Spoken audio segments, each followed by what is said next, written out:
Alors, Madame la députée de Chalaga-Maisonneuve, pour votre intervention.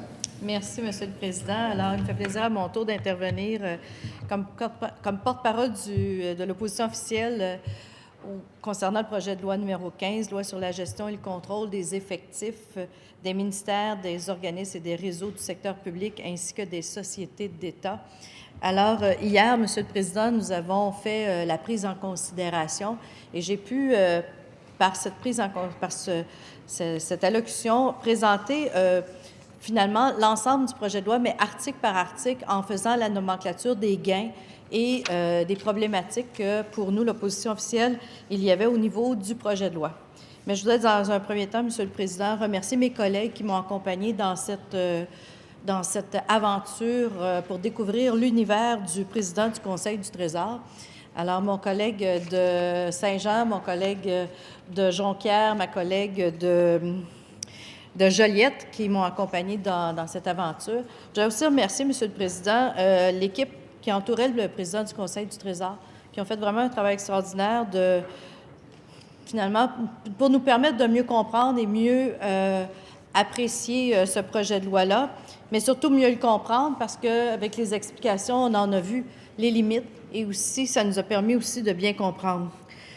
Mon collègue précédemment a dit qu'il y avait eu de la redondance de la part de l'opposition officielle. Bien, moi, je me félicite de la redondance parce que la redondance nous a permis, Monsieur le Président, de faire en sorte que le réseau des universités du Québec ne soit plus assujetti à ce projet de loi concernant le contrôle. Alors, la redondance dans cette Chambre, Monsieur le Président, bien, ce n'est pas de la redondance, c'est de la persistance. Et nous avons utilisé justement notre temps à bon escient, Monsieur le Président, parce que le pouvoir des parlementaires, c'est le pouvoir de la parole et c'est par le fait de pouvoir expliquer les choses, de les répéter et finalement de convaincre le gouvernement de revenir sur ses positions. Et c'est ce que nous avons fait. Nous avons effectivement plaidé et encore plaidé pour que le réseau des universités du Québec et ses composantes soient retirés du projet de loi. Et le président du Conseil du Trésor a accepté cet amendement-là, cet amendement dont lequel on se réjouit tous.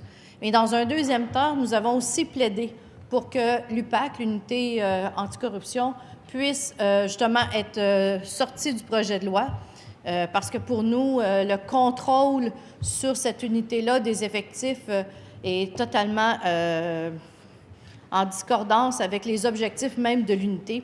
Et le président du Conseil a aussi accepté de retirer l'UPAC.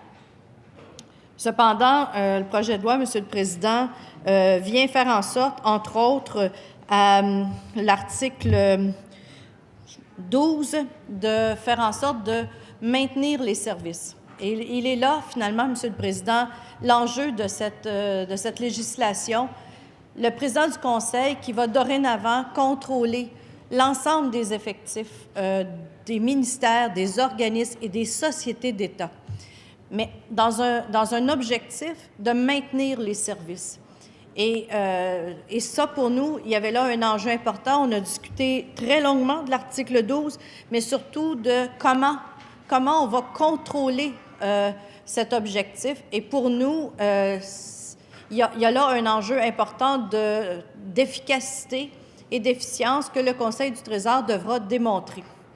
On a, Monsieur le Président, à l'article 13, un article important qui mentionne l'effet d'éludé. Alors, le président du Conseil du Trésor, dans son projet de loi, mentionne que les ministères ou les organismes ne pourront finalement pas contourner la loi.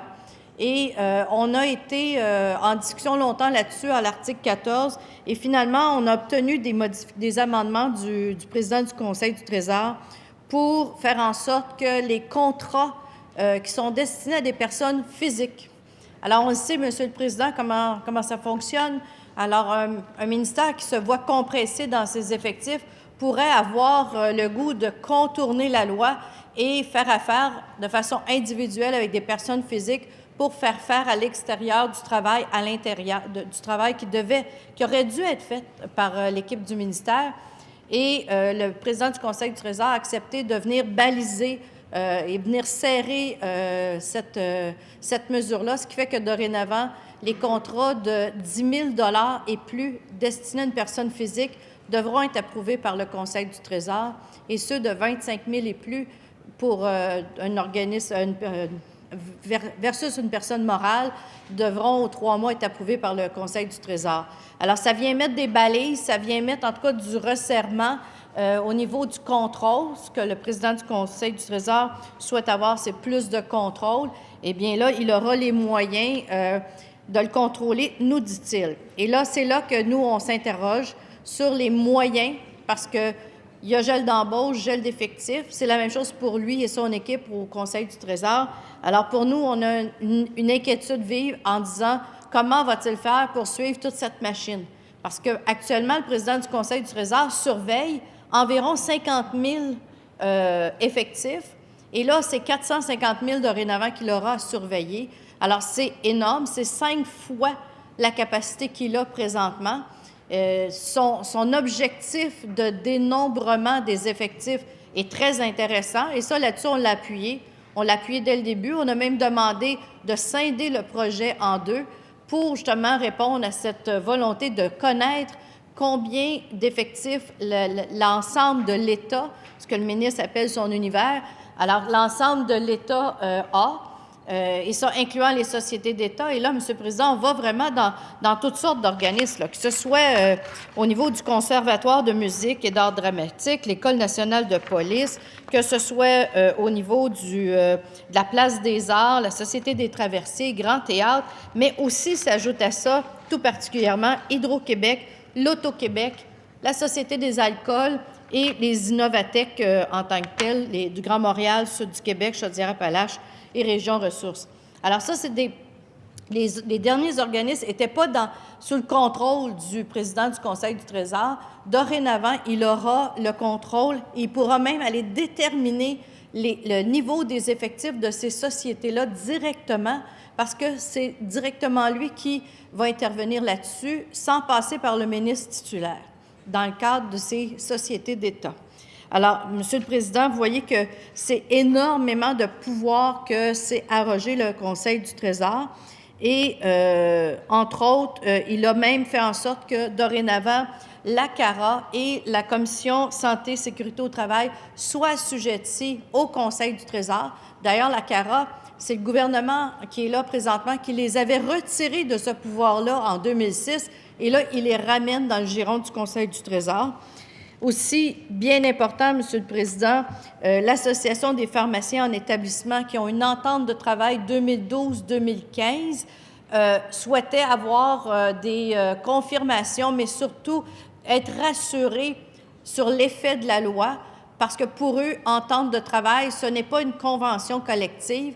Alors, ils voulaient être rassurés. Le ministre les a rassurés, et ça, on l'en remercie. Là-dessus, on était très satisfaits. Mais, Monsieur le Président, ça annonce une période, 1er janvier 2015, 31 mars 2016, sera période de contrôle.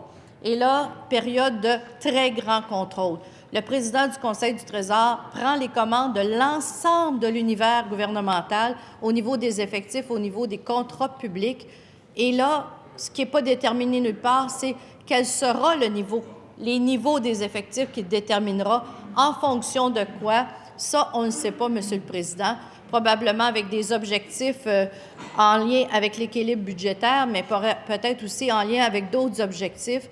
Mais, Monsieur le Président, ce qui est important, c'est que le président du Conseil du Trésor va dorénavant déterminer les effectifs partout, partout, partout, que ce soit chez Hydro-Québec, que ce soit Société des alcools, que ce soit dans les ministères, que ce soit dans l'ensemble de la fonction publique. Eh bien, oui, il va déterminer tout, mais avec quel effectif, avec quel rendement, ça, Monsieur le Président, on ne le sait pas.